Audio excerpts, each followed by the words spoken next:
നമുക്ക് വളരെ എളുപ്പത്തിൽ ഉണ്ടാക്കാൻ പറ്റുന്ന കസ്റ്റാർഡ് പുഡിംഗ് ആട്ടോ ഇന്ന് ഇവിടെ റെഡിയാക്കാൻ വേണ്ടി പറ്റുന്നത്.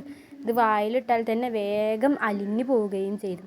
അതിനായിട്ട് ആദ്യം തന്നെ ഒരു ബൗൾ എടുക്കുക, അതിലേക്ക് കസ്റ്റാർഡ് പൗഡർ ഇട്ട് കൊടുക്കുക, അതിന് ആവശ്യമായ പാല് ഒഴിച്ചു കൊടുക്കുക, പിന്നെ ആവശ്യത്തിനുള്ള മധുരം, എന്നിട്ട് നന്നായി തന്നെ ഇത് മിക്സ് ചെയ്ത് കൊടുക്കണം കേട്ടോ. നല്ല കട്ട പിടിക്കാത്ത രീതിയിൽ തന്നെ നന്നായി മിക്സ് ചെയ്ത് കൊടുക്കണം.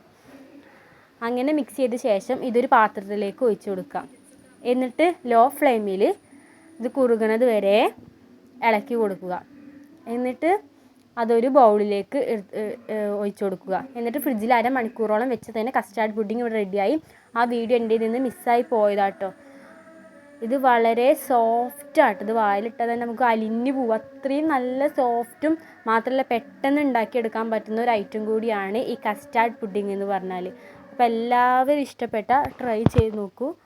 എന്നാൽ നിങ്ങളുടെ ലൈക്കും സബ്സ്ക്രൈബും ചെയ്യൂ.